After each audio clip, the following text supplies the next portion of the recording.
Meanwhile, in San Diego, Napoleon Doom and Old Scratch are hiding out from interdimensional beings. Oh, sir. What is it, Napoleon? If I might be so bold as to say so, sir. You're looking a bit more petulant and dismal than usual, sir. And why shouldn't I be? We've been rendered hobos in time, jumping from one year to the next, in the hopes of evading whatever interdimensional beings your hapless shenanigans have drawn the attention of.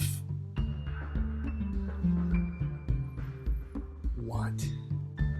We still need to find the second cylinder of Dominion in 1995.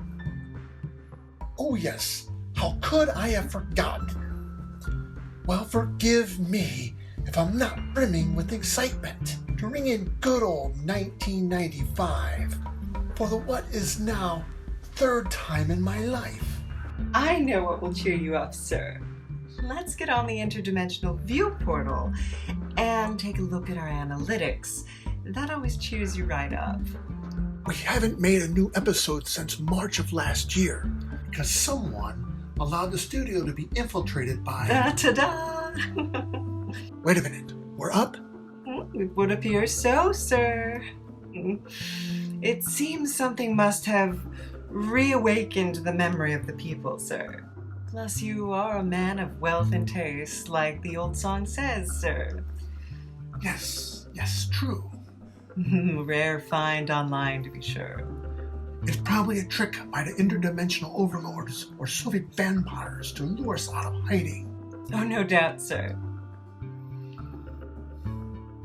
Cue the intro. Which one? The U-Mind or Creeping Wave Radio? I honestly don't care. Wait, stop! What the hell is that? Oh, that's the U-Mind intro, sir? No. Who is that rancid goth whelp on my screen? That's just me, sir. Circa 2018 or so. Remember? That looks nothing like you. Put creating a new intro for the U-Mind on your list of duties. It's in the works, sir. Cue Creeping Wave Radio intro. No. This isn't an episode of your silly little audio drama either. No, of course not. That was silly of me, wasn't it? This is a very special presentation.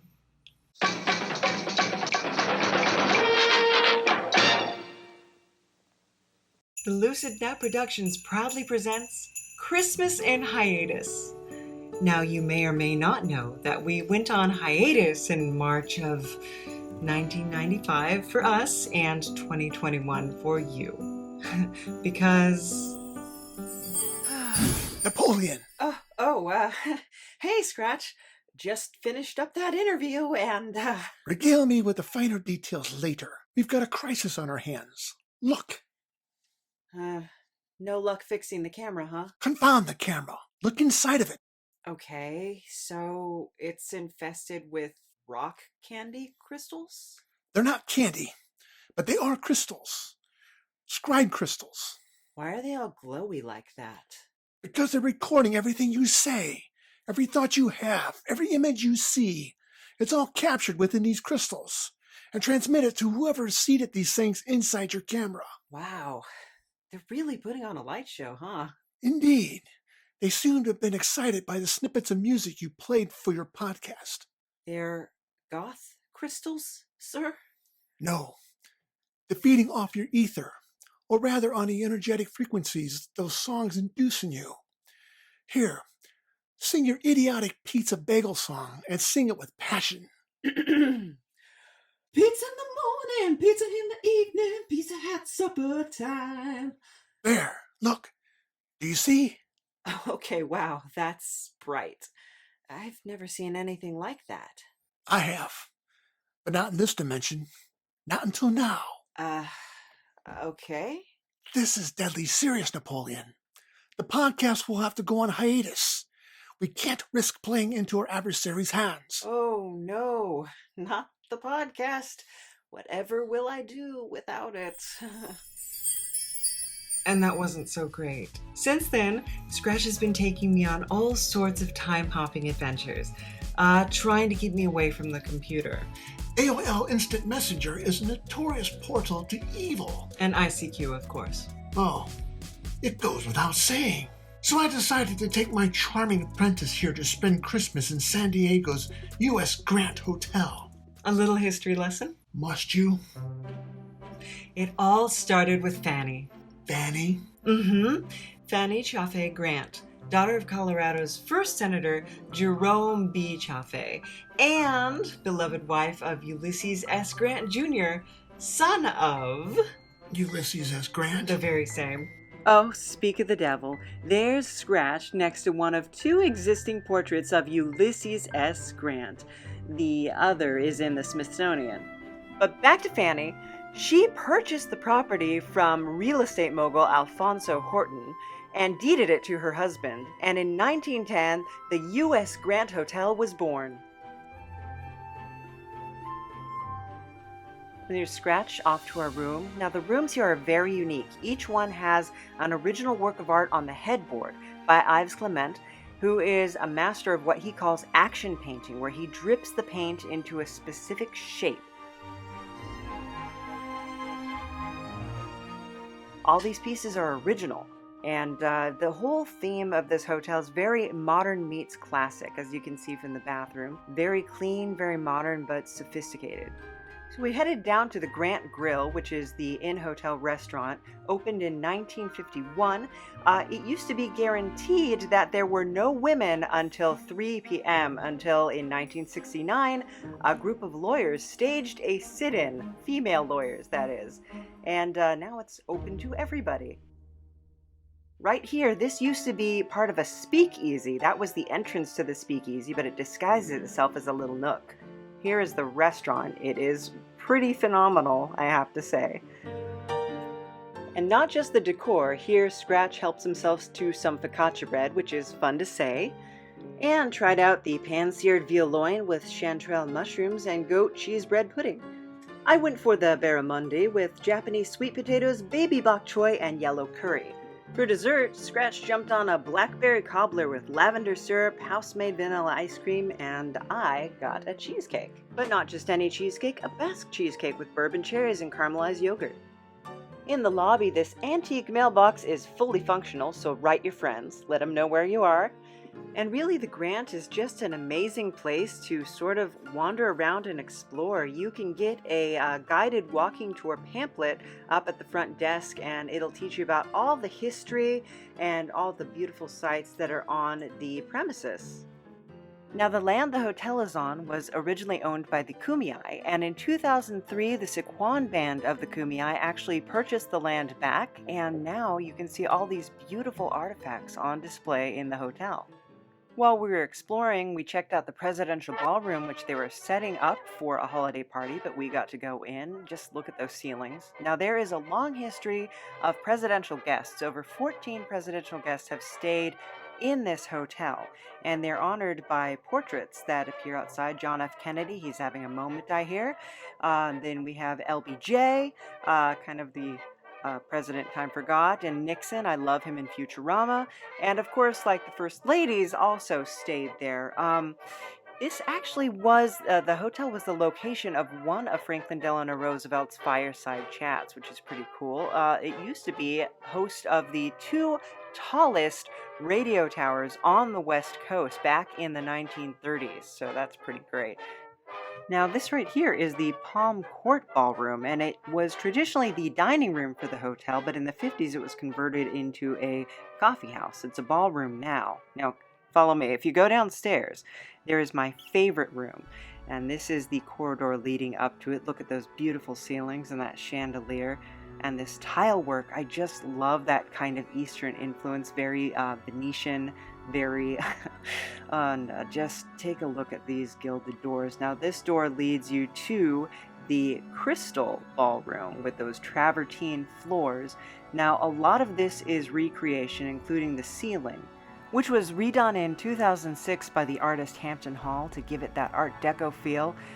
This ballroom originally debuted in 1927 when it was called the Italianate Ballroom, and it had its own private staircase. It was very exclusive.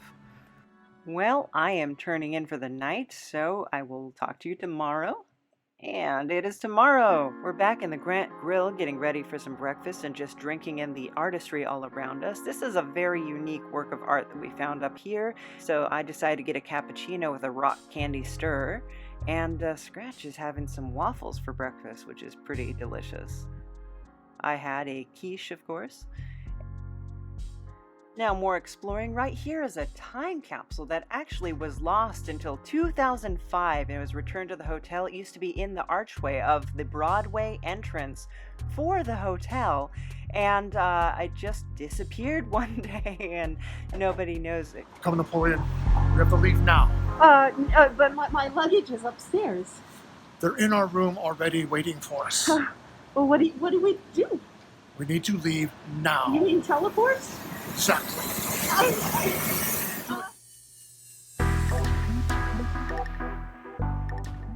Where are we? The Sophia, Another hotel? just down the street from where we were. You're gonna pay for this room, right? I have made an arrangement. Okay, I know what you're thinking. Get real with this nap. You didn't go on hiatus because of interdimensional beings. Well, here's the story. So I guess that brings us around full circle, and here we are at the Sophia. So, yeah, well, we didn't really expect to come back this soon, but something kind of stirred the interest of people, and we noticed that we got kind of a big amount of subscribers on the UMind, which was the channel where we had sort of introduced a new style we were working with, where we did animations and kind of scripted storylines. We'd always started as a scripted sort of podcast, but we kind of let that fall to the wayside when we realized, like, oh, we could get more publicity if we have guests, but it's not really what we do best. And that is kind of why we wound up going on hiatus in the first place, is I guess we were trying to please everybody at all times. So I guess a little backstory on that. When COVID started, my drinking really tapered off, and I kind of realized I had a pretty big problem with how much I was drinking and why I was drinking, which is I'm naturally like a placating person. I don't want to make waves. If somebody is, someone I don't necessarily like, I just try to be like, okay, well, that's so good, so great, okay. And I try to bend over backwards to give them what they want, hoping that they'll kind of go away. And that had just been the policy I lived my life, because I was searching for success. I wanted the podcast to be successful. I wanted my writing, my art to be successful. And I felt like, well, this is networking. This is what you do. You just kind of give people what they want, and then they'll like you. And it was really a very unhealthy way to be. And I should say that nobody can make you drink. That you make yourself drink, but people can put you in a bad headspace, in an unhealthy headspace, and then you kind of need to push those people out of your life. Well, COVID did that, part of that for me, but then people were still coming at me online. Like I was getting up to 60, 70 DMs a day from people who weren't even waiting for my response, were just kind of writing their own monologues and that kind of thing, and usually pretty negative. And it was a lot. And when you run a business, you're under different obligations than regular people. You have to be polite. You can't just go like, go kick rocks. But you have to be polite and civil.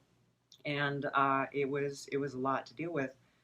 So when we had done the animations on the UMind, we realized pretty quick that we do not have the processor. We kind of knew that when we did the opening animation, that we do not have the processor. My computer's from 2014. I got it because my grandma passed away and I got a little money. So we did what we could. We kind of did Tom Goes to the Mayor style animation. And it really drew every like first year animation student like very aggressively out in force. And I felt like, God, I have to prove myself to these people. They're offering like, oh, I can give you my books and that kind of thing. And it's just like, it's really kind of smug, but that's cool. Um, and I was just like, I graduated from a multimedia program. I need to be able to show people what I can do, but I don't have the programs. So I downloaded Adobe Creative Cloud on my 2014 computer, which did not have the operating system. So I had to search. Catalina was the lowest operating system that worked with my computer and worked with uh, the program, the Creative Cloud. And I had to search. I found it. I got it online. It was a big process. And it kind of crashed all my other programs I was working with. My Photoshop, which is sort of my livelihood to do digital paintings. And that was bad. So that was kind of the beginning of the end. Just realizing like I am still letting people take control of my life, and I am not doing this for me anymore, and I am doing this to appease other people, to kind of spitefully be like, yeah, I showed you I'm good, and that was the wrong way to approach this kind of thing. So we went on hiatus. Like we said, interdimensional beings were infiltrating our space. They were infiltrating my headspace. Okay, so then we're going to talk a little bit about what we're going to do going forward, which is fun. So going forward, we do want to incorporate animation. It's always kind of been my vision for the show. I'm a very visual thinker. To incorporate animation, that's always been what inspired me and things like that. But we don't want to do it as an independent, like one person animation team. I was working so hard, even on my crappy animations that I was doing, where I have a lazy eye, and now that I've said it, you will see it in every picture of me. I have a lazy eye, and I was drawing so much, getting these frames ready for our deadlines, that I actually had to get an eye patch so that I could draw while I was working, because my lazy eye just said, okay, I'm done. Don't, you're going to work me this hard. I'm out. I'm out. And so that was interesting. I mean, you actually got me the iPad. Yeah. And yeah, well, I'm your apprentice. But yeah, so that was an experience.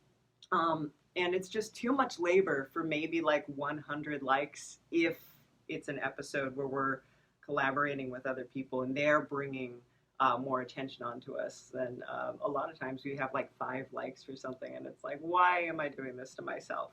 Now, I know that Newgrounds.com in the 90s and Albino Black Sheep and sites like that showed you absolutely can do an independent animation.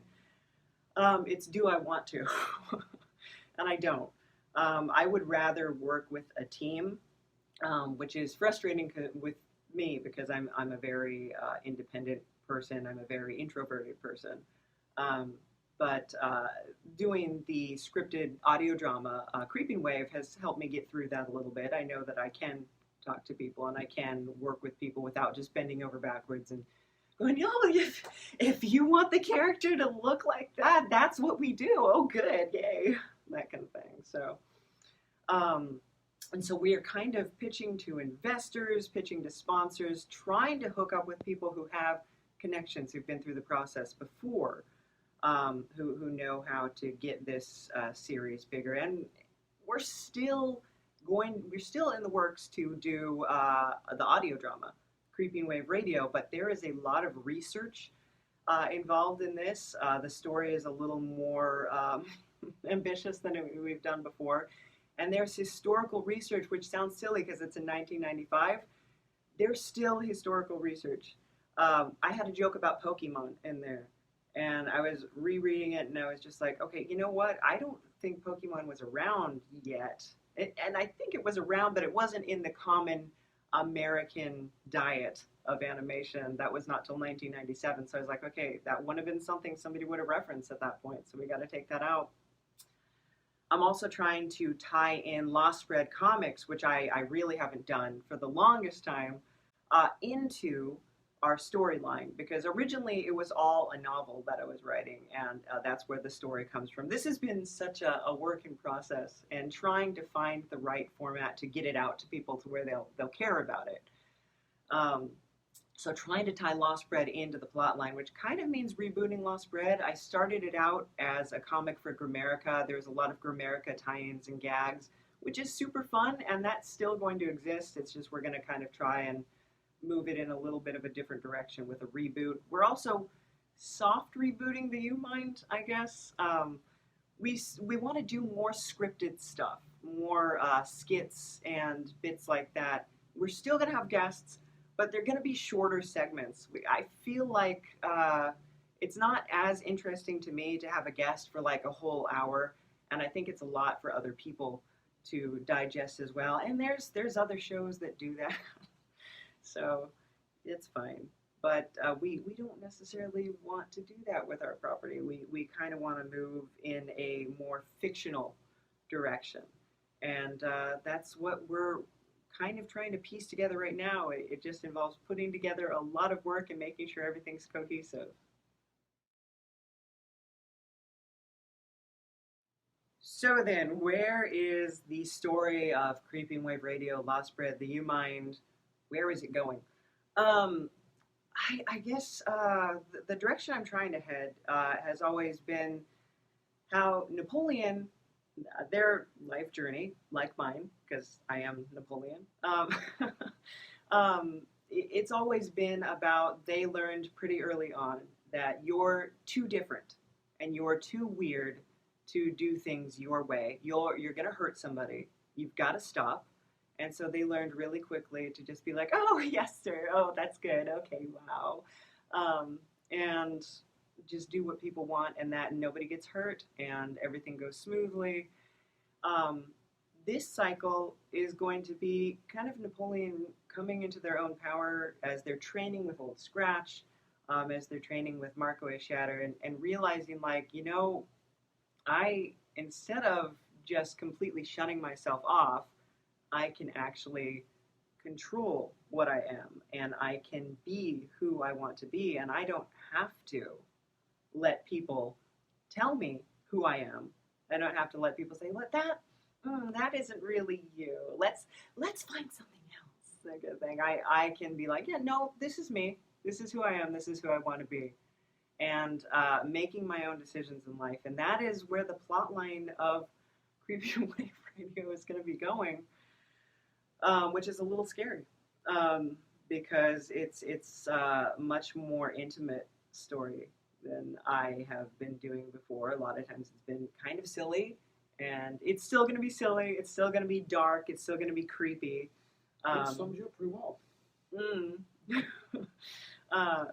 But we're doing that, and you're going to see kind of a shift in Napoleon, where there's that realization that a lot of the like bumbling idiocy has been sort of a cover, has been sort of an act, and that they are smarter than they seem, and that they're kind of being moved into a direction where they can, where they're comfortable with that. And so that's what we're doing as far as that goes. And New places, new characters. New places, new characters. We're going to tie in Lost Bread, which is basically Napoleon's dreams of their past that don't happen chronologically.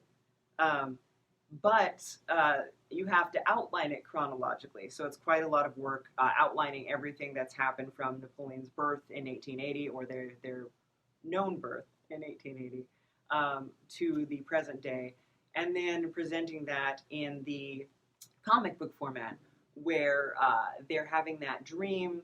Like, you show their present day life, what they're doing. They're working at that radio station, they're podcasting, that kind of thing. They're running into their exes, they're having all these awkward situations, and that's their real life. And then when they go to sleep, they have this weird life, and they're just like, I need to uncover what this means. This has to be more than just dreams.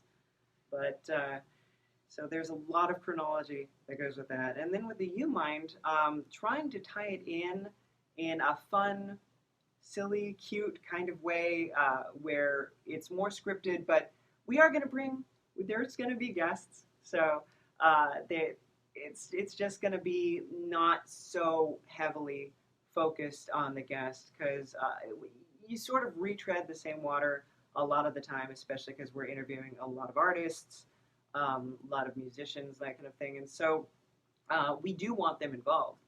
Just maybe kind of shorten up the segments, that kind of thing. Like, that's what we're looking to do. Just make it punchier, more interesting, more fiction-based. Yay! It's not going to be for everybody, but it's what we want to create. And if you want to come on that journey with us, and it looks like there's a whole surge of people right now who do, for whatever reason, you're rediscovering our original content, which is cool. So you want to come along, all aboard. And if you don't, see ya. I don't know what to tell you. Anything to say? You're so dark and mysterious in your shadowy corner. So That's what I do. it is. You're good at it. So Well, professional.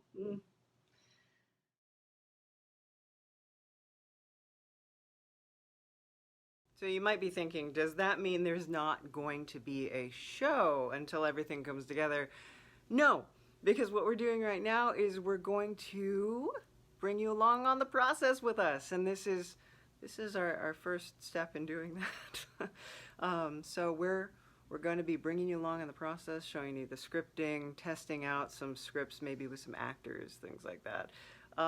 So just showing you what goes into the process of becoming a podcast or eventually an animation.